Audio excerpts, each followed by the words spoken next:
우리 오늘 함께 볼 하나님 말씀은 우리 레위기 10장입니다. 구약 성경이고요. 구약 성경 레위기 10장 우리 1절에서 3절까지 우리 하나님 말씀 함께 상고하도록 하겠습니다. 우리 오늘 함께 볼 하나님 말씀은 레위기 10장 1절에서 3절입니다. 구약 성경 앞쪽에 있습니다. 레위기 10장 1절에서 3절 우리 다 같이 한 목소리로 하나님 말씀 함께 상고하도록 하겠습니다.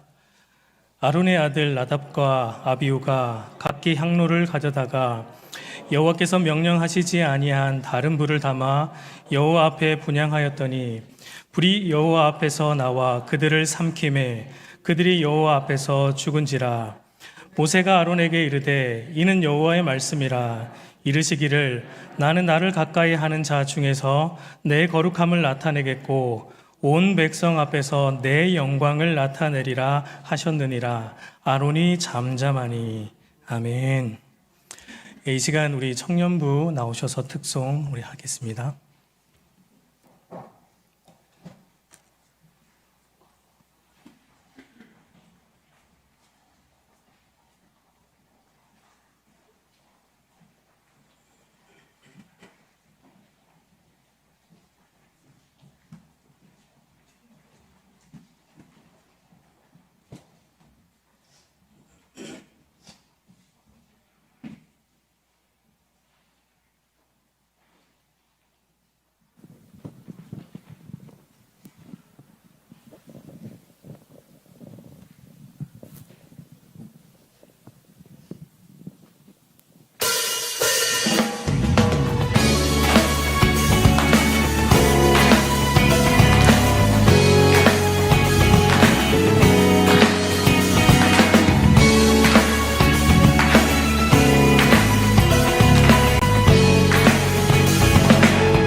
내 마음 다하여서 주님을 찬양하는 청년이 되길 원합니다. 모든 말씀에 순종하고 모든 일에 기도로 간구하는 청년이 되기 원합니다. 저희 힐베드 청년부를 참된 그리스도인의 모습으로 행함 있는 청년으로 이끌어 주실 것을 믿습니다. 나의 힘이신 여호와여, 내가 주를 사랑하나이다. 여호와는 나의 반석이시요 나의 요새시요 나를 건지시는 이시요 나의 하나님이시요 내가 그 안에 피할 나의 바위시요 나의 방패시요 나의 구원의 tú물이시요 나의 산성이시로다.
예, 감사드립니다.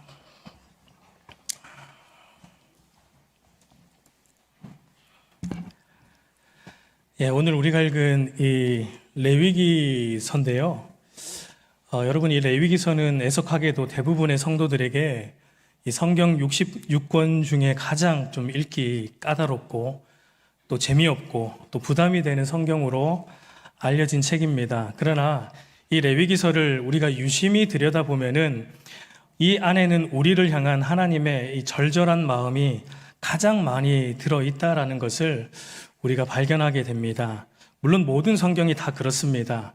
그런데 이 레위기서는 죄인이 어떻게 다시 하나님께 나아갈 수 있는지를 아주 세세하게 알려준다는 그 측면에서 마치 집 나간 둘째 아들을 기다리는 그 아버지의 절절한 모습과 같이 죄로 말미암아 하나님의 집을 떠났던 우리를 다시 돌이키기 위해 다시 그 아버지의 집으로 품으로 들어오게 하시기 위한 우리 아버지 하나님의 이 절절한 심정이 레위기서 안에는 듬뿍 들어있는 것을 우리가 보게 될 것입니다. 여러분, 그런 심정으로 레위기서를 읽으시기를 바랍니다. 여러분, 이 레위기서는 또 출애굽의 목적을 설명해 주는 책이기도 합니다.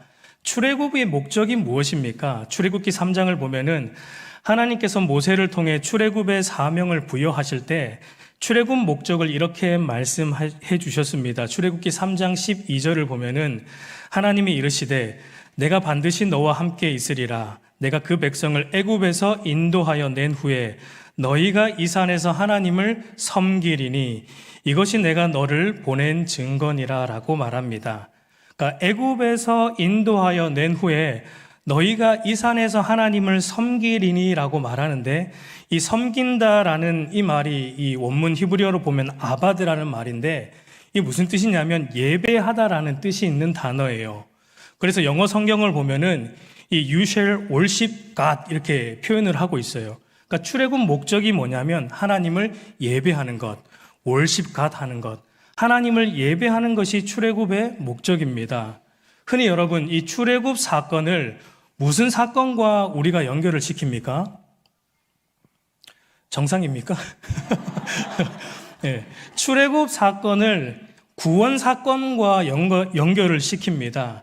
그래서 이 출애굽을 이 구원이라는 것을 영적 출애굽이라고도 말을 해요. 그래서 사도 바울도 이 구원을 설명을 할 때 출애굽식으로 설명을 해주기도 해요. 골로새서 1장 13절과 14절을 보면은 그가 우리를 흑암의 권세에서 건져내사, 이 흑암의 권세는 애굽의 권세입니다. 흑암의 권세에서 우리를 건져내사 그의 사랑의 아들의 나라로 옮기셨으니 그 아들 안에서 우리가 속량, 구원이죠. 곧 죄사함을 얻었도다라고 표현을 합니다. 여러분, 그렇다면은 우리가 구원받은 목적도 무엇이라는 얘기가 됩니까? 우리가 구원받은 목적도 무엇이죠? 네, 단순히 천국 가기 위함이 아니에요. 하나님을 예배하는 삶에 있다라는 것입니다. 여러분, 그런데 우리는 예배는 좀 귀찮고 그래도 천국은 가고 싶죠. 네, 그것이 모순입니다. 예배하기 싫다는 것은 아직 실은 우리가 거듭나지 않았다라는 증거이기도 해요. 여러분, 우리가 천국 가면은 뭐 할까요? 여러분, 그런 상상을 해보신 적 있습니까? 천국 가면 우리가 뭐 할까요? 거기 가면은 영원토록 우리 삼위 하나님을 예배할 겁니다. 그분을 찬송할 거고요. 그분을 경배할 겁니다. 혹 여러분들 가운데 교회를 몇십 년 다녔더니 이제 예배가 뭐 다 그렇지, 별로 감흥도 없고 뭐 해도 되고 안 해도 되는, 그러니까 예배를 지겨워하는 분들이 혹 있는지 모르겠습니다. 여러분, 천국 가면은 하루 종일, 아니 영원토록 하나님을 예배합니다. 그런데 벌써부터 우리가 지겨워하면 이게 큰일 나는 거예요. 막 1시간만 지나면 몸이 막 꼬이고 막 설교자를 향하여 막 레이저를 쏘시면 여러분, 천국 가서 어쩌시려고 그럽니까?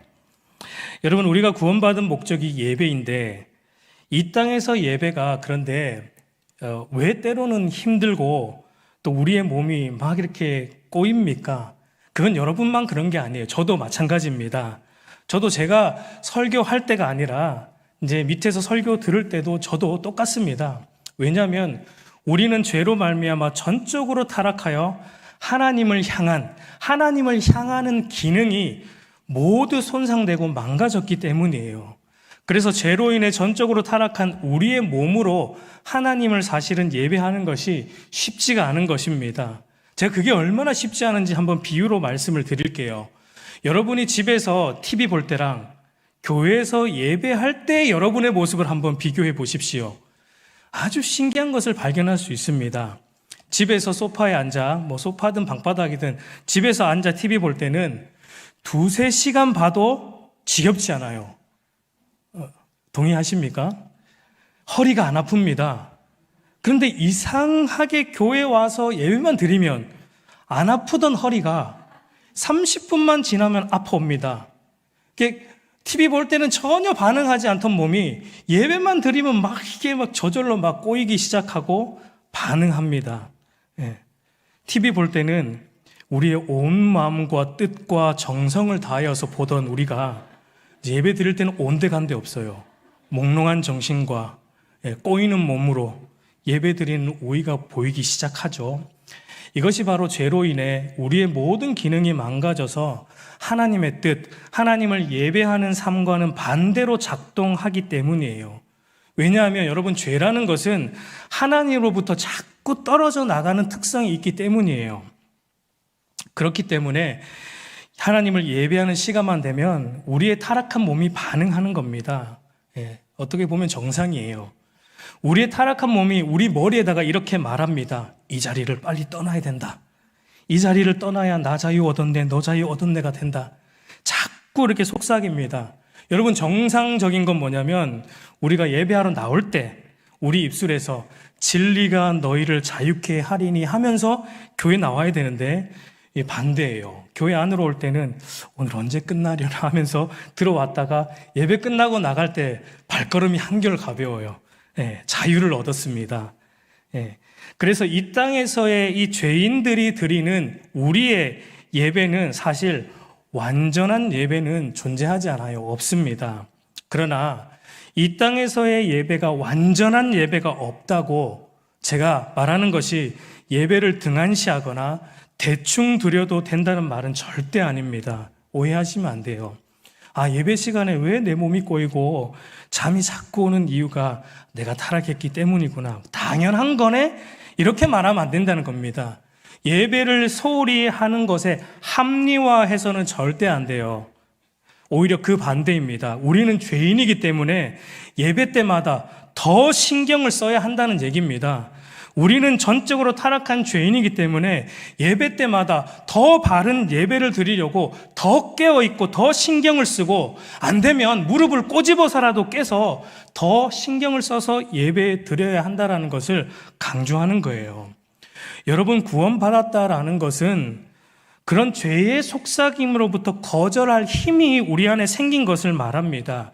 우리 안에 하나님을 온전히 예배하지 못하도록 하는 이 자리를 빨리 떠나야 된다라는 그 죄의 속삭임이 우리에게 들릴 때 우리 안에 계신 성령님이 아니다. 그것은 죄의 반응이다. 그것은 죄의 속성이다. 예배가 구원의 목적이다. 하나님을 예배하는 것이 너의 존재 이유이다라고 말씀하시며 우리로 하여금 하나님을 온전히 예배할 수 있는 힘과 능력을 우리 안에 계신 성령 하나님이 주시는 것입니다. 그래서 우리의 타락한 몸이 반응할 때 여러분, 구원받은 성도, 참된 성도는 그 성령의 능력으로 무찔러야 돼요. 무찔러야 됩니다. 그것이 바로 구원받은 것의 증거이고 거듭난 것의 증거예요. 그리고 다시 우리 예배의 주인이시자 예배받기에 합당하신 우리 삼위 하나님께 우리의 온 마음과 온 뜻과 정성을 집중하여서 우리 하나님께로만 향하도록 해야 한다라는 것입니다. 여러분, 그러나 천국 가면 이런 고민은 필요 없을 겁니다. 우리가 죽어서 천국 가든지 아니면 살아서 주님 재림하심으로 천국에 들어가든지, 그때는 여러분 우리의 이 타락한 몸으로 들어가지 않아요. 영화의 상태로 천국에 들어가기 때문에 천국에서 우리의 예배는 지겹지 않습니다. 오히려 그분을 더 예배하고자 우리의 몸이 반응할 거예요. 여러분, 기대되지 않습니까? 지겹지 않은 예배, 예배를 드려도 더 드리고 싶어지는 그곳이 바로 진짜 우리가 가게 될 천국입니다. 그날이 속히 오기를 고대합니다.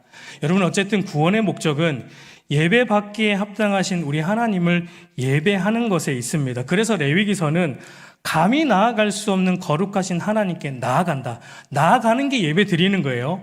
그분에게 나아가고 그분을 어떻게 예배하는 것이 옳은 것인지를 설명하는 책이에요.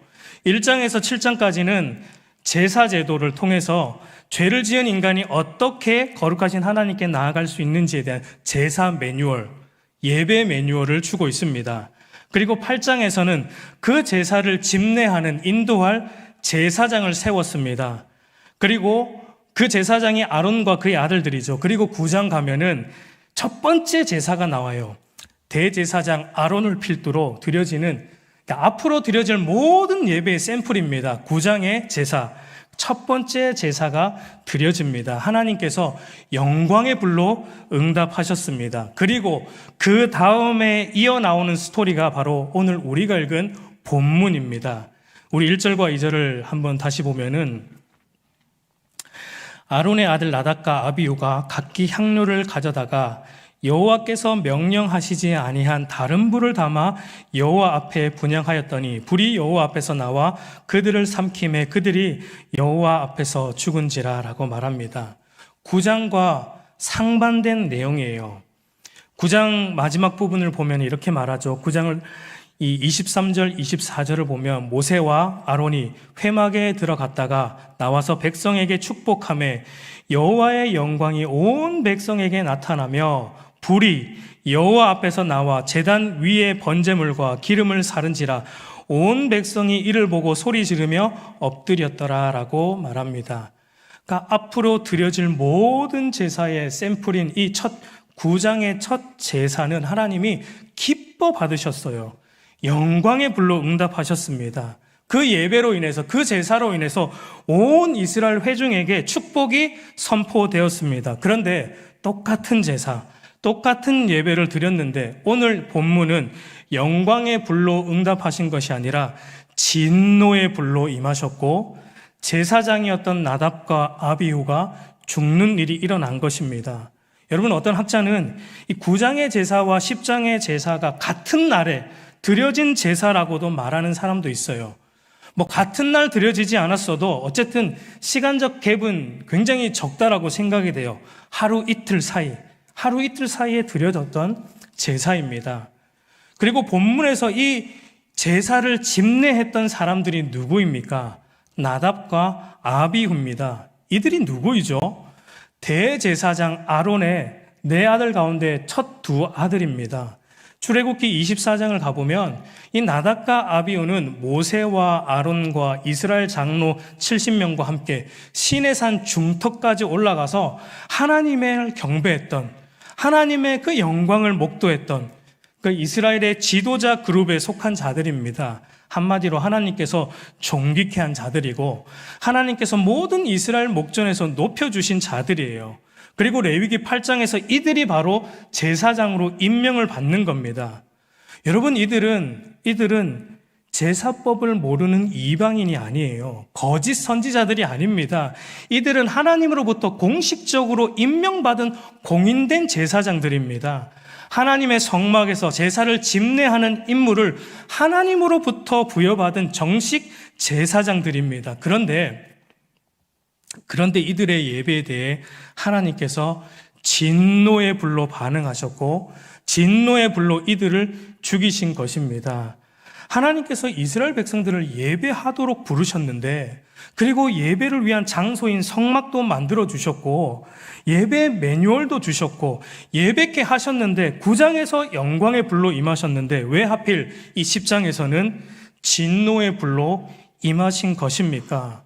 여러분, 오늘 이 사건을 통해 성경이 우리에게 무엇을 말하고 싶은 것입니까? 성막에서 제사한다고 하나님이 다 기뻐 받으시는 제사가 아니라는 것입니다.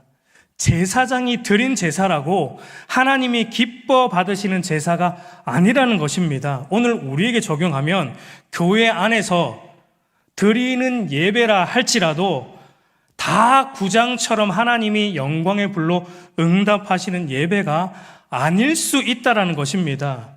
그저 우리가 예배당 나와서 예배 드리기만 하면 하나님이 우리의 예배를 기뻐 받아주시고 우리의 죄를 용서하시고 다 받아주신다라고 생각하면은 큰 오산이다라는 것을 성경이 우리에게 이 두 극히 대조되는 제사를 통해 우리에게 보여주고 있는 거예요.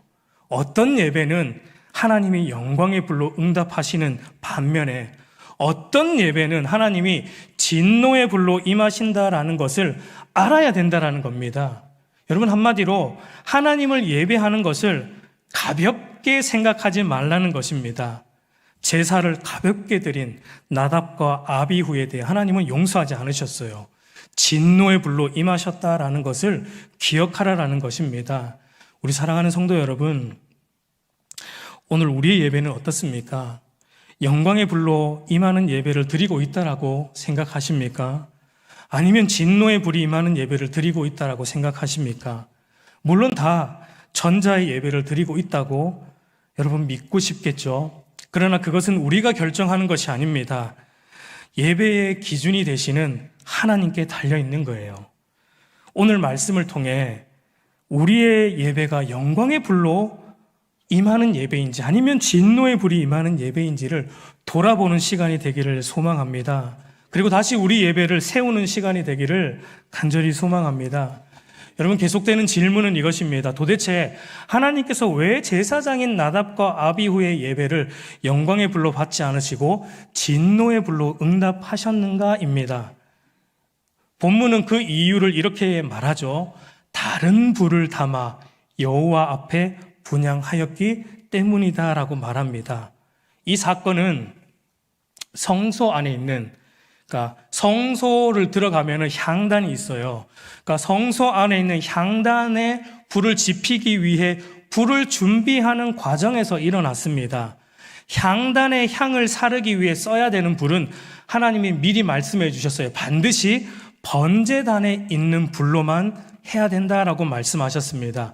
그 번제단에 있는 불은 바로 9장에서 나왔던 제사의 응답으로 하나님으로부터 나온 초자연적인 불을 말합니다.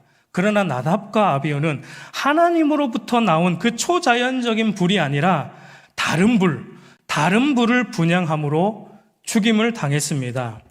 이유는 다른 불 때문인데 하나님께서 구체적인 이유, 이들을 죽일 수밖에 없었던 구체적인 이유를 3절에서 이렇게 말씀해 주고 있습니다. 모세가 아론에게 이르되 이는 여호와의 말씀이라 이르시기를 나는 나를 가까이 하는 자 중에서 내 거룩함을 나타내겠고 온 백성 앞에서 내 영광을 나타내리라 하셨느니라. 그러니까 다른 불로 하나님께 가까이 나아간 나답과 아비후가 죽은 사건과 여러분 무엇이 연결이 되어 있다라는 것입니까? 무엇이 연결이 되어 있죠? 이들이 죽은 사건과 무엇이 연결이 되어 있습니까? 하나님의 거룩과 하나님의 영광입니다. 그러니까 이게 무슨 얘기냐면 다른 불을 들고 하나님께 나아온 나답과 아비후의 행위는 하나님의 거룩과 영광을 나타내는 것이 아니었다라는 거예요. 그들의 행위는 오히려 하나님의 거룩과 영광을 모독하고 훼손하는 행위였다라는 것을 말하는 것입니다. 그렇기 때문에 거룩하신 성품이 있는 그 하나님, 영광 가운데 계신 그 하나님이 자신의 거룩과 영광을 훼손하는 나답과 아비후를 그냥 두고만 있을 수 없던 거예요. 즉시로 심판하셨던 것입니다. 여러분, 그렇다면 중요한 것은 나답과 아비후가 사용한 다른 불이 어떤 것이기에 하나님의 거룩과 영광이 훼손된가? 하나님의 거룩과 영광이 모독당한 것인가라는 것을 우리가 찾아봐야 됩니다. 성경은 다른 불이라고만 말하지 정확하게 이 불이 어떤 형태의 불인지, 불의 출처가 어디로부터 온 것인지에 대해 말하고 있지 않아요. 우리 입장에서 보면 좀 답답하기도 해요. 이들이 사용한 불에 대해 자세히 기록해 주셨다면 어쩌면 나답과 아비후의 이 죄의 구체적인 성격이 무엇인지를 우리가 좀 더 이해할 수 있을 텐데 안타깝게도 성경은 명확하게 밝히고 있지 않습니다. 그런데 저는 이것도 하나님의 의도라고 생각이 돼요.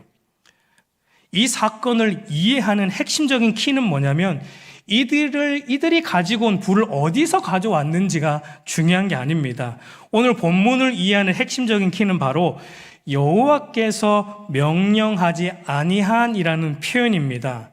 하나님께서 말씀하지 않은 것, 하나님께서 말씀하지 않는 방법과 절차, 하나님 말씀이 가는 데까지 가고 하나님 말씀이 멈추는 데서 멈추지 않은 것이 바로 하나님의 진노의 원인이었다라는 것입니다. 그렇다면 하나님이 명령하신 불이 무엇입니까? 하나님의 명령하신 불이 무엇을 의미하기에 도대체 그것을 이렇게 아주 극심하게 다룬 것입니까? 하나님이 명령하신 불은 어떤 불이었습니까? 앞에서도 말했지만 번제단에 올려진 우리의 죄를 대속하기 위한 제물을 사르는 그 9장에 나왔던 하나님의 초자연적인 불이었습니다. 인간으로부터 나온 불이 아닙니다. 하나님으로부터 나온 초자연적인 대속의 불이었습니다. 번제단에 임한 이 하나님의 초자연적인 불은 여러분 의심할 여지 없이 누구를 가리킵니까?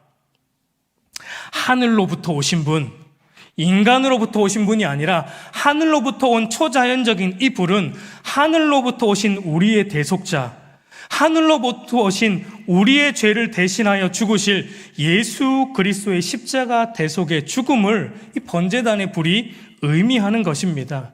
그러니까 하나님이 명령하신 불로 하나님께 가까이 나아가는, 하나님께 예배하는 자리로 나아간다라는 것은 예수 그리스도의 십자가 대속을 근거로만 나아가야 한다라는 것을 의미하는 것입니다. 예수 그리스도의 십자가 대속의 공로와 은혜를 근거하지 않는 모든 예배는 다 교회 안에서 드려진다 할지라도 다른 불로 나아오는 예배라는 것입니다. 여러분, 그렇다면 예수 그리스도의 그 십자가 대속을 근거로 하나님께 나아간다라는 것, 그리스도의 십자가 대속의 은혜를 근거로 예배의 자리로 나아간다라는 것이 정확하게 무슨 의미입니까? 저는 오늘 두 가지를 말씀드리려고 합니다. 여러분, 이 두 가지의 모습이 우리 안에 없다면 우리의 예배는 다른 불의 예배예요. 이 두 가지의 모습이 우리 안에 없다면 우리의 예배는 영광의 불이 아니라 진노의 불로 임하는 예배입니다. 우리 모습을 한번 돌아보기를 소망합니다. 첫 번째는 죄는 반드시 죽음으로 다루시는 하나님의 거룩하신 성품을 의식하고 나아가야 된다는 것입니다.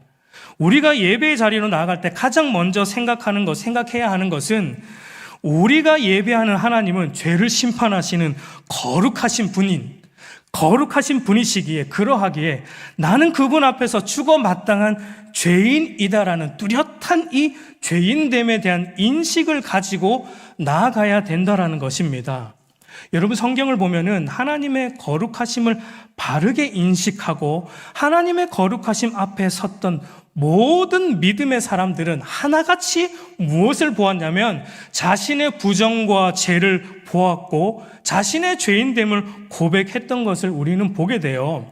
여러 가지가 있지만 대표적으로 이사야 6장 5절을 보면은 그때 내가 말하되 화로다 나여 망하게 되었도다. 나는 입술이 부정한 사람이요 나는 입술이 부정한 백성 중에 거주하면서 만군의 여호와이신 왕을 베었음이로다 하였더라라고 이사야 선지자가 말합니다. 그러니까 이사야 선지자가 하나님을 직접 본 게 아니에요.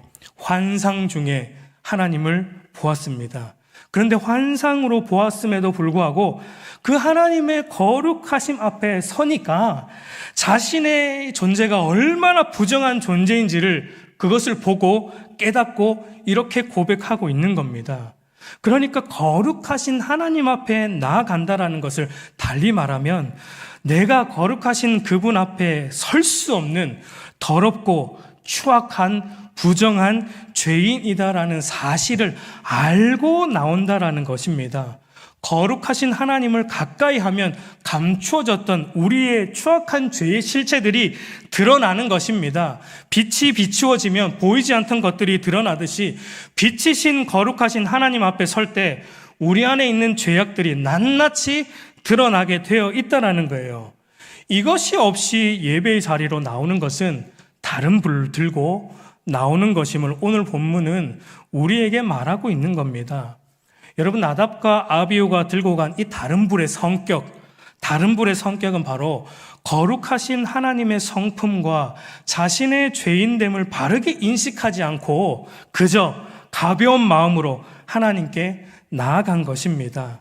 우리 사랑하는 성도 여러분, 죄를 심판하시는 그 거룩하신 하나님의 성품을 바르게 알고 그분 앞에서 나의 부정과 죄를 보는 참된 성도, 그런 성도에게는 예배를 내 기분에 따라 해도 되고 안 해도 되는 예배에 대한 방자함, 예배를 등한시 여기는 가벼운 마음이 끼어 들어올 틈이 없습니다. 오늘날 현대 기독교인들에게 하나님은 마치 그냥 내가 응석을 부리면 다 받아주시는 그런 할아버지 같은 하나님, 아니면 알라딘의 램프의 지니와 같이 그저 내가 필요할 때 문지르면 두두둑 나와가지고 소원이 무엇입니까 하면서 그저 내 소원 들어주시는 그런 지니와 같은 하나님으로 여러분 여깁니다. 독일 시인 하이네가 이런 말을 했어요. 신은 나를 용서할 것이다. 왜냐하면 그게 신의 일이기 때문에 라는 하나님에 대한 인식이 이처럼 가벼운 세상 속에 여러분 우리는 살아가요. 그렇기 때문에 오늘날 여러분 예배도 가벼워지는 거예요. 하나님의 거룩하심을 모르기 때문에 예배가 가벼운 겁니다. 그렇기 때문에 예배는 필수사항이 아니라 선택사항으로 전락해버리는 것입니다. 그렇기 때문에 오늘날 예배는 여차하면 제껴도 되는 것으로 생각하는 것입니다. 여러분 태양을 맨눈으로 쳐다본 적이 있습니까? 어렸을 때 한 번씩 여러분 다 있지 않습니까? 어떻던가요? 힘들죠. 계속 보는 것은 실은 불가능하죠. 계속 보다간 시력을 잃고 말 것이고, 그리고 태양에 가까이 다가가면 우리가 다가가보진 않았지만 이론적으로 압니다. 다가갈 수 없다라는 것. 다가가면은 우리가 다 타져 없어져 버리고 소멸된다라는 것. 여러분 우리 하나님은 그 태양을 창조하신 분입니다. 우리 하나님은 그 태양빛보다 더한 빛에 거하시는 분이에요. 태양 열보다 더 뜨거운 불에 거하시는 소멸하시는 불이신 하나님이십니다. 여러분, 우리는 그분 앞에 나아오는 것입니다. 이 예배의 자리는 그런 거예요. 그러니까 우리가 하나님을 가까이 하는 것, 하나님께 예배한다라는 것은 감히 나올 수 없는 자리에 나온 거예요. 그런 두렵고 떨리는 경외의 심정으로 나아가는 것이 예배자의 바른 마땅한 자세인 것입니다. 우리 사랑하는 성도 여러분, 오늘 우리의 모습은 여러분 어떠합니까? 우리는 어떤 마음으로, 여러분 우리가 예배 참 많이 드리지 않습니까? 여러분 신앙생활 수십 년 해왔으니까 예배를 얼마나 많이 드렸습니까? 그런데 우리가 그 수없이 많은 예배를 드렸는데 우리의 예배는 정말 어떤 예배를 드려왔습니까? 주일 성수, 특히 주일 대예배라도 한번 드려야 내가 하나님 앞에 할 최소한의 도리는 한 것 같고, 그래야 내가 일주일 살아갈 때 하나님이 나한테 해코지 안 하고 나에게 나쁜 일 안 생기도록 막아주시겠지 하는 액땜하는 마음으로 혹 여러분 교회 예배 가운데 나오지 않습니까? 그런 마음으로 나아가고 있다면 우리는 나답과 아비후처럼 다른 불을 들고 하나님께 나아가고 있는 것입니다. 감히 나아갈 수 없는 거룩하신 하나님 앞에 나의 죄를 직시하고 그 죄를 보고 두렵고 떨리는 심정으로 화로다, 나여 망하게 되었도다라는 이 이사야의 심정으로 우리는 하나님 앞에 서야 되는 게 참된 예배자의 모습인 것입니다. 여러분, 우리 안에 그 모습이 있어야 됩니다. 여러분, 두 번째로 하나님이 명령하신 불인 예수 그리스도의 십자가 대속을 근거로 하나님께 나아간다는 것이 무슨 의미일까요? 거룩하신 하나님 앞에서 더러운 죄인인 내가 죽어야 하는 게 마땅해요. 어쩌면 나답과 아비후가 죽은 게 정상입니다. 죄인은 왜 그렇게 죽어야 되는 게, 하나님 앞에서 그렇게 죽는 게 사실은 정상입니다. 그런데 나를 오늘도 죽이지 않고 나의 죄를 독생자 예수 그리스도에게 다 짊어지게 하시고 나를 대신하여 예수님을 십자가에 죽이심으로 나의 죄를 사하신 그 예수님의 십자가 대속의 공로와 은혜만을 의지하여 나아가는 그 마음을 의미하는 거예요. 하나님 앞에 나아올 때 예수 그리스도의 십자가 대속의 공로와 은혜 외에 우리의 머릿속에 다른 어떤 것도 들어와서는 안 된다는 것입니다. 여러분 예배 나올 때 그런 마음으로, 그런 생각으로 나오십니까? 우리 머릿속에 온통 예수님의 그 십자가 대속의 공로와 은혜로만 가득 찬 가운데 거룩하신 하나님께로 나아오고 있습니까? 여러분, 그래서 하나님이 명령하신 불은 오로지 번제단에 임한 하나님으로부터 온 초자연적인 불로만 가능한 거예요. 인간으로부터 나온 불은 안 되는 것입니다. 오로지 예수님을 통해서만 우리의 죄가 사여지는 영광의 불, 우리 인간의 열심의 불, 우리의 행위의 불, 우리의 정성과 헌신의 불, 우리의 어떠함의 불이 아니라 오직 하나님으로부터 온 예수 그리스도의 십자가 불로만 나아오고 예배할 때 하나님의 거룩과 영광이 예배 가운데 드러나는 것입니다. 나답과 아비후의 다른 불은 바로 그리스도의 십자가 대속의 공로와 이 은혜를 전혀 인정하지 않은 것은 아니에요. 그러나 등한시 여긴 것입니다. 십자가 대속이 없이도 내가 준비한 것으로도 얼마든지 하나님께 나아갈 수 있다. 어쩌면 우리는 속으로 이렇게 생각할지도 모르겠습니다. 아니, 내가 교회 다닌 지 지금 얼마나 됐는데, 내가 교회 다니는 사람인데 당연히 예배 나올 때 예수님의 십자가 복음을 믿고 나오지 그걸 안 믿고 나옵니까? 라고 속으로 반문하시는 분들도 있는지 모르겠습니다. 여러분, 좋습니다. 충분히 그런 반문 할 수 있다라고 생각합니다. 그렇다면 예수 그리스도의 십자가 복음을 믿는다라는 것이 무엇입니까 도대체? 예수 십자가의 복음을 믿는다라는 것이 도대체 무엇입니까? 우리가 믿는다라고 입으로 말하는데 그것이 무엇입니까? 여러분, 십자가는 죄인을 다루시는 하나님의 거룩하심을 보여주는 거예요. 앞에서도 말했지만 죄 용서는 반드시 죽음으로만, 하나님이 그저 말씀으로 내가 용서해 주실게 이렇게 하지 않아요. 그게 하나님의 성품과 위배되기 때문이에요. 거룩하신 하나님이시기 때문에 죄라는 것은 반드시 심판하시고 죽음으로만 다루어진다라는 것이 십자가가 우리에게 보여주는 겁니다. 십자가 복음을 믿는다라는 것은 그래서 나의 죄가 얼마나 중한지를 안다라는 거예요. 여러분, 우리가 십자가 복음 믿는다라고 말하면서 내 죄의 무거움, 나의 죄의 이 비참함을 깨닫지 못한다면 십자가 복음을 모르는 겁니다. 아무리 입으로 복음을 안다라 그래도 우리 안에 죄에 대한 처절한 애통과 통회하는 마음이 없다면 그 사람은 십자가 복음을 믿는 게 아닙니다. 나의 죄 때문에 죽을 수 없는 창조주 하나님이 죽기 위해 피조물의 몸을 입으셨다는 이 어마어마한 사실을 아는 거예요. 나를 대신하여 고난과 핍박과 조롱당하셨고 나의 죄를 사하시기에 죽을 수 없는 전능하신 창조주 하나님, 그 누구도 그분의 목숨을 앗아갈 수 없는데 그분이 스스로 죽으시기 위해 이 땅에 오셨다라는 이 엄청난 사실을 복음을 믿는다라는 것은 알고 있는 거예요. 내 죄의 결과가 그분을 이 땅에 끌어내린 겁니다. 나의 죄의 결과가 죽을 수 없는 그분을 십자가에 못 박았다라는 내 죄가 얼마나 비참한지를 보는 자입니다. 그러니까 십자가 복음을 믿고 나온다라는 것은 주일이니까 어쨌든 예배는 드리고 봐야지. 마음 맞는 사람들도 만나서 오늘도 재미있게 예배 드리고 그러고 뭐 돌아가면 되지. 이게 절대 될 수 없는 것입니다. 나의 죄에 대한 처절한 몸부림, 애통함으로 나와야 되는 거예요.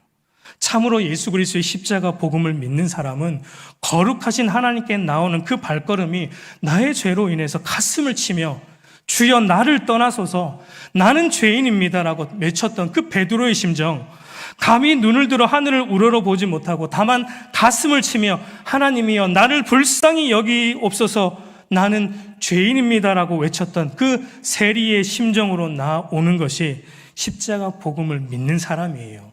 십자가 복음을 아는 사람이에요. 예수 그리스도의 십자가 대속의 공로와 은혜만을 붙드는 사람입니다. 오늘 우리는 예배를 너무나 가벼이 여깁니다. 물론 거기에 저도 해당합니다. 무거운 것을 싫어하는 이 시대와 세대를 살고 있기에 여러분, 교회도 거기에 발 맞춰야 됩니까? 교회도 거기에 발 맞춰야 한다고요? 그래야 요즘 젊은 세대들이 교회를 찾아온다고요? 성경은 절대 그렇게 말하지 않습니다. 도리어 성경은 이렇게 말하죠.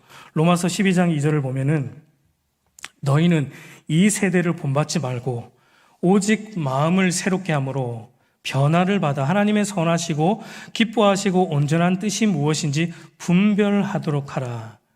이 시대가 그래도 이 세대가 바뀌고 이 세대가 가벼운 것을 추구하고 가벼운 분위기를 원하는 세대를 살아간다 할지라도 하나님을 믿는 너희는 분별해라. 세대를 하나님을 믿는 너희는 이 세대를 본받지 말고 분별하여서 하나님의 명하신 불이 무엇인지를 분별하여서 아닌 건 아니다라고 좀 말 좀 해야지 그게 하나님 백성 아니냐라고 하나님이 말하고 있는 거 아닙니까? 여러분, 예배의 초점은 사람이 아닙니다. 예배는 하나님의 거룩하심이 드러나는 시간이에요.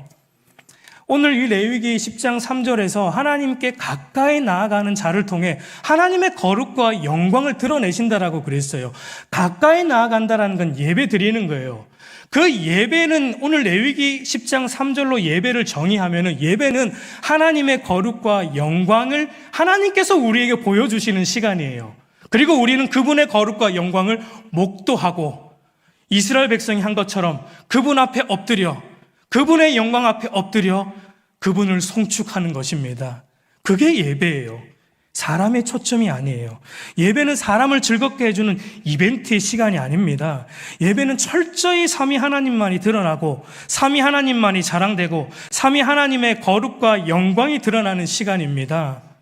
그 하나님의 거룩과 영광이 언제 드러나냐면 내가 하나님 앞에 감히 나아갈 수 없는 죄인이라는 이 자각, 이 인식에서부터 하나님의 거룩과 영광이 드러나는 겁니다.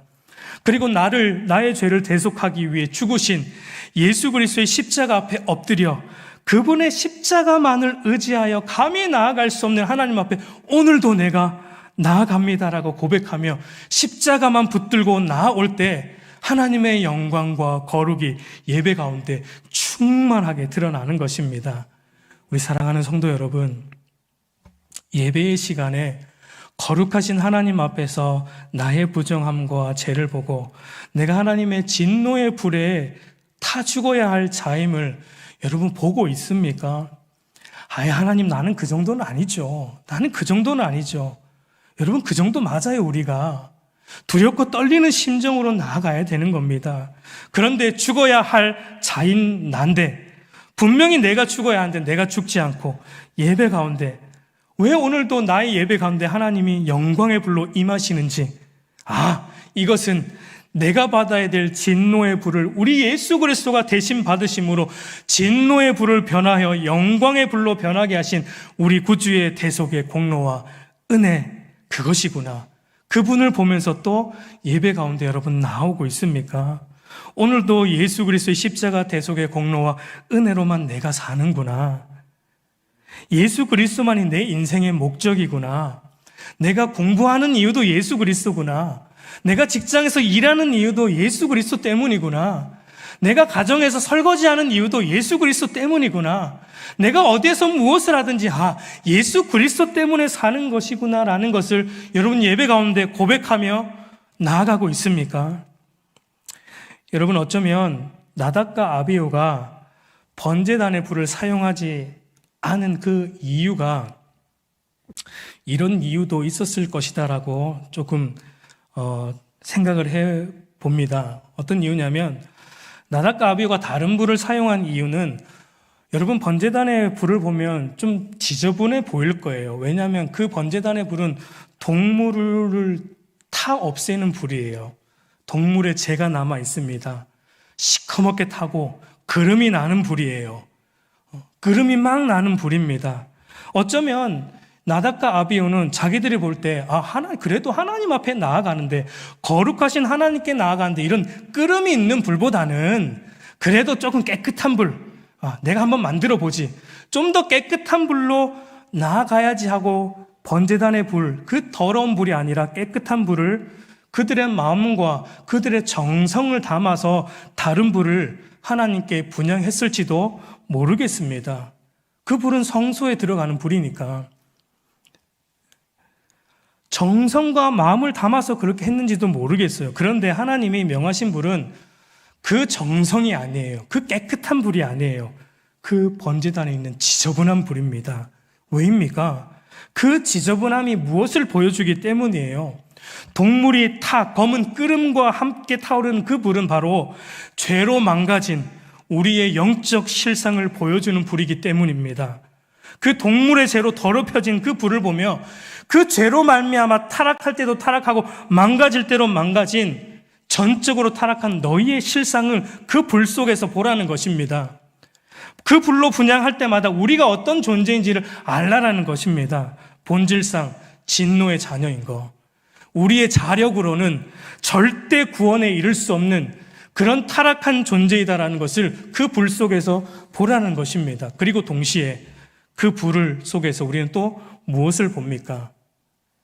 본질상 진노의 자녀였던 우리를 회복하시고 구원하시기 위해 십자가에서 자신이 다 태워져 죄가 되신, 내 죄 때문에 상하시고 망가지신 하나님의 아들 예수 그리스도의 고난과 십자가를 그 불 속에서 보라는 것입니다.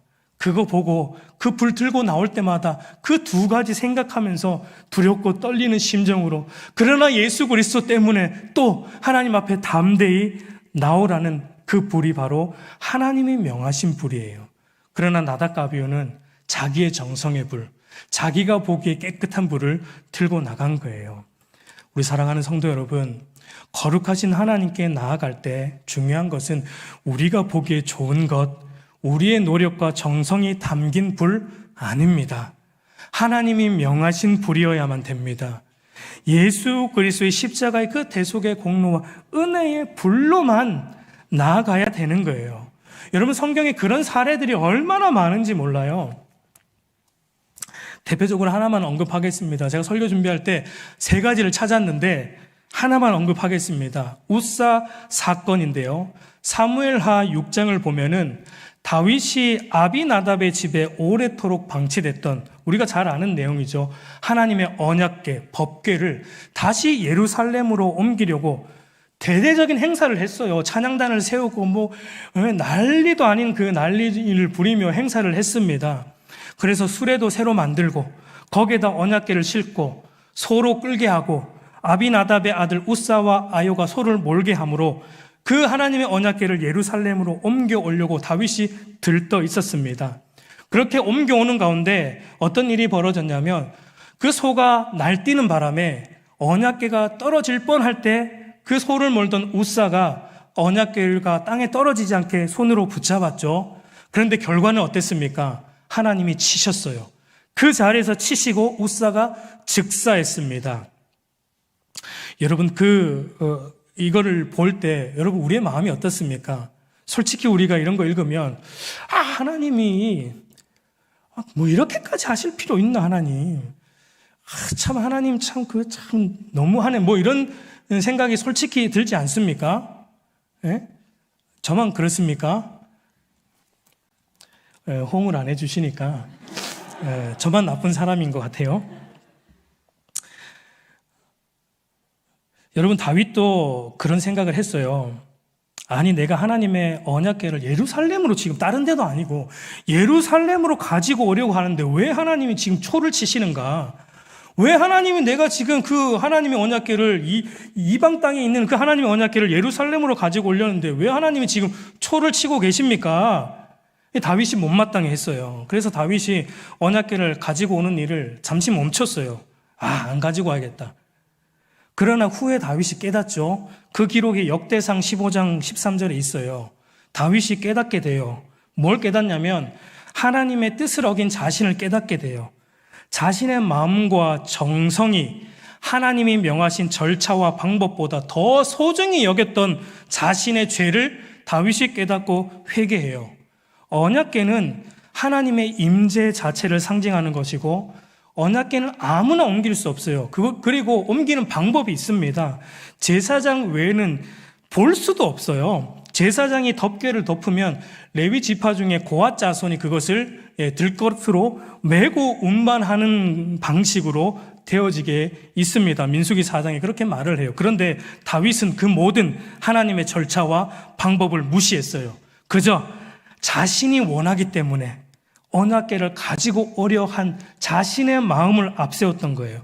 아마 다윗이 그 순간 언약궤를 가지고 오면서 이런 생각을 했을 겁니다. 이 정도의 마음이면, 이 정도의 언약궤를 향한 나의 이 정도의 정성이면 하나님도 감동하시겠지. 내가 이렇게 언약궤를 귀중히 여기는 마음이면 하나님도 감동하실 것이다. 그러나 하나님은 거기에 전혀 감동하지 않았어요. 오히려 진노하셨죠. 하나님을 섬기는 것은 우리의 정성과 진심만으로 되는 것이 아니라는 것을 다윗이 깨달은 겁니다. 왜냐하면 타락한 죄인인 우리가 내는 정성과 진심으로 하나님의 영광과 거룩에 도달할 수 없기 때문입니다. 여러분 다윗이 깨달은 것을 오늘 우리도 깨달아야 됩니다.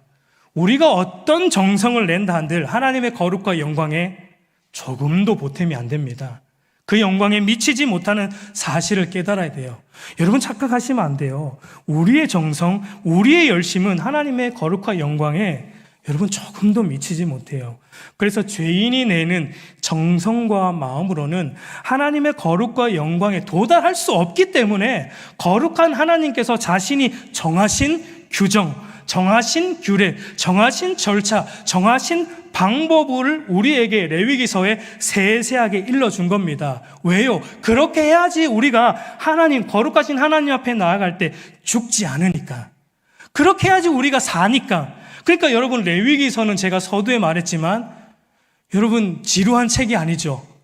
우리를 살리시려는 하나님의 마음이 빽빽히 적힌 책이 레위기서예요. 우리를 어떻게든 살리려고 죄인인 우리가 거룩하신 하나님 앞에 나올 때 행여나 잘못 나와서 죽을까봐 우리가 죽지 않도록 우리를 살리시려는 그 아버지의 마음이 이 레위기서 안에 빼곡하게 적혀 있는 것입니다. 죽임당한 웃사도 여러분 그것을 간과한 것입니다. 웃사도 순간 그 언약궤가 땅에 떨어지니까 여러분 더러운 땅에 어떻게 하나님의 언약궤가 더러운 땅에 떨어지는데 가만히 있을 수 있습니까? 저 같아도 잡았죠. 구약에 안 태어난 게 여러분 감사한 겁니다. 저 같아도 잡았을 거예요. 예. 그럼 그 자리에서 그렇게 됐겠죠. 예, 그런 정성이 있었을 겁니다. 웃사도. 그러나 우리가 볼 때 사소하게 생각하는 것이 하나님이 보실 때 사소한 것이 아닙니다. 우리가 볼 때 대수롭게 여기는 것이 하나님 볼 때 대수롭지 않은 거예요. 여러분 그것을 아셔야 됩니다. 여러분 우리가 하나님을 예배하는 이유가 무엇입니까? 우리가 하나님을 예배하는 이유가 무엇입니까? 우리의 예배를 하나님이 그토록 기다리십니까? 하나님이 우리가 예배 안 드리시면 하나님이 안 달라가지고 왜 안 오나 하나님이 이러십니까? 여러분 그것도 대단한 착각입니다. 하나님 그렇지 않아요. 하나님은 자존하시는 분이에요. 조금도 결핍이 없는 전지전능하신 전능하신 분이에요. 하나님은 그 어떤 것으로도 뭔가 보탬이 되는 분이 아니라 스스로 완전하시고 스스로 충만하신 분이에요. 성경은 우리 인간이 하나님께 무엇을 해드릴 수 있다는 그 생각 자체를 허락하지 않습니다. 우리는 그걸 되게 중요시 여겨요. 우리는 우리의 정성과 열심을 뭔가 대단한 것처럼 여깁니다. 그러나 성경은 그것을 허락하지 않습니다. 여러분 우리가 예배하는 이유는 하나님이 우리 예배를 기다리시기 때문이 아닙니다. 그것은 웃사와 같은 생각이에요. 하나님을 우리가 예배해야 되는 이유는 그분이 완전하신 분이기 때문입니다. 그리고 완전하신 그분은 예배받기에 너무나 합당하신 분이기 때문에 우리는 그분을 마땅히 예배해야 되는 것입니다. 오늘날 현대의 교회를 보면 다른 불로 하나님께 나아가는 것이 비일비재합니다. 그리스도의 십자가의 복음의 말씀이 아닌 다른 것으로 사람의 감정을 자극하여 감동을 주려는 예배는 다른 불로 나아가는 거예요. 여러분 이 부분에 대해서 예배를 인도하는 목회자들이 많은 유혹을 받습니다. 여러분 오늘 본문에도 죽은 사람들이 일반 이스라엘 백성이 아닙니다. 제사장이에요. 둘 다. 제사장 나답과 아비후가 죽은 거예요. 예수 그리스도의 복음은 당연한 것이고 당연히 그건 먼저지만 그러나 예배를 더 멋있게 구성하고 사람들을 더 자극하고 사람들에게 더 감동을 주고 교회를 더 성장시키려면 십자가 복음으로만 안 된다. 다른 방법들도 엔터테인먼트 같은 요소들을 교회 안에 구비해야 된다라는 이 생각이 바로 다른 불의 성격입니다. 나답과 아비후가 들은 다른 불의 성격입니다. 물론 사람들이 예배를 통해서 감동받기를 바라는 생각은 좋은 마음일 수 있습니다. 그러나 문제는 여기에 문제가 있어요. 그러나 문제는 그것이 지나치게 되면은 진리의 말씀과 진리의 영이신 성령님께서 친히 역사하심으로 사람의 마음을 감동하시는 것보다 다른 수단들을 통해 사람을 감동 주려고 하는데 자꾸 흐르기 때문입니다. 이것이 문제입니다. 처음에는 사람을 감동 주려고 그리고 교회가 이왕이면 사람들이 교회에 왔을 때 따뜻한 인상을 줄지는 몰라도 그것이 지속이 되면 사람을 속이게 만드는 역할을 목회자와 교회가 하게 되는 거예요. 성령 하나님께서 진리의 말씀을 사용하셔서 신자들의 마음을 뜨겁게 하시고 신적인 역사를 일으켜셔서 이 성도들의 마음을 감화하시고 변화시키는 게 성령 하나님의 말씀을 통한 사역인데 마치 그것이 어떤 감정적인 이벤트를 통해서 일어날 수도 있는 것처럼 그래서 그것이 그런 단순한 그냥 겉의 감정을 은혜 받은 것으로 착각하게 만드는 속임의 요소를 낳을 수 있기 때문입니다. 여러분 이런 속임이 일어나게 될 때 목회자와 교회가 이 거짓의 영인 사탄이 역사하도록 교회의 문을 열어주는 꼴이 되는 것입니다. 이것은 굉장히 주의해야 돼요. 1차적으로 목회자들이 주의해야 되지만 이것은 단순히 목회자들에게만 해당되는 게 아니라 우리 모든 이제는 누구나 다 제사장인 우리 모두에게 해당되는 말이에요. 사람의 마음을 감동시키는 주체가 목회자가 아닙니다. 교회의 분위기가 아닙니다. 교회의 이벤트가 아닙니다. 사람의 마음을 감동시키는 주체는 오로지 성령 하나님이십니다. 그분이 말씀을 사용하셔서 말씀이 선포되어질 때 성령님이 감동하셔서 우리를 변화시키는 거예요. 의도적으로 막 이렇게 해가지고 변화되는 게 아니에요. 그건 겉으로 그냥 일시적인 변화이지, 참된 변화는 성령 하나님이 말씀을 통해 일으키시는 거예요. 여러분, 이 원칙을 사수해야 됩니다. 이게 하나님이 명하신 불이에요. 이 원칙에서 벗어나면은, 조금이라도 벗어나면 그때부터 교회 안에는 다른 불이 난무하기 시작하는 것입니다. 여기도 다른 불, 저기도 다른 불, 온갖 종류의 다른 불이 교회 안에 난무하기 시작하는 것입니다. 이런 것이 바로 하나님의 거룩과 영광을 훼손하고 모독하는 행위입니다. 왜냐하면 교회가 말씀과 성령의 능력으로 사람을 감동시키다는 이 원칙에서 자꾸 벗어나서 인간의 인위적인 노력과 이벤트로 사람을 감동시키려고 할 때, 여러분, 사람들 안에 어떤 현상이 일어나냐면, 그때부터 신자들은 하나님을 보던 시선에서 이벤트를 보기 시작하고, 그때부터 신자들은 하나님을 보던 시선에서 예배를 인도하는 목회자를 보기 시작하고, 예배를 인도하는 예배 인도자를 보기 시작하기 때문입니다. 그때부터 하나님께 돌려야 될 그 영광이 사람에게로 돌려지기 때문에 하나님의 거룩과 영광이 훼손되고 모독되는 것입니다. 우리 사랑하는 성도 여러분, 이제 말씀을 정리합니다. 요즘은 구약시대처럼 나답과 아비후처럼, 아니면 신약 초기 아나니아와 삽비라도 직사했잖아요. 아나니아와 삽비라처럼 하나님의 명한 대로, 하나님의 말씀하신 대로 안 하면 바로 죽는 일은, 이게 다행인지는 모르겠습니다. 어쩌면 좀 요즘도 하나님이 좀 그렇게 하셨으면 좋겠다라는 생각도 어떨 때는 듭니다. 어떨 때는 정말 그런 생각이 들어요. 왜냐하면 예배를 너무나 가벼이 생각하니까. 물론 그렇게 하면은, 하나님은 물론 그렇게 하시면 아마 제일 먼저 죽는 사람은 제가 될지도 모르겠습니다. 오늘 우리는 거룩하신 하나님을 너무나 가벼이 여깁니다. 우리 하나님을 너무나 만홀히 여깁니다. 우리 사랑하는 성도 여러분, 우리의 눈에 아무리 사소하게 보이는 것이라 할지라도, 심지어 그것이 우리 눈에 은혜롭게 보인다 할지라도, 하나님께서 말씀하신 대로 하지 않는 모든 것은 다 죄이고 다른 불입니다.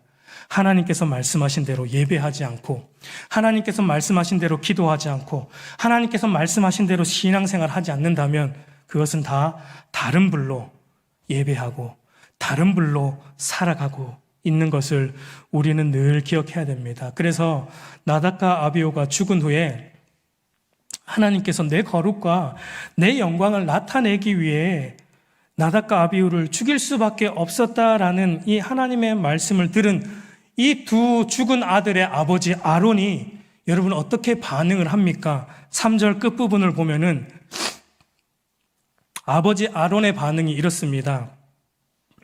잠잠하니라고, 그저 잠잠합니다.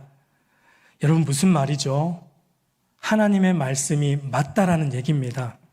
비록 자신의 두 아들이 죽임당했고, 물론 성경에 자세히 기록되지 않았지만 아론의 심정이 여러분 정말 억창이 무너지는 심정이 아니었을까요?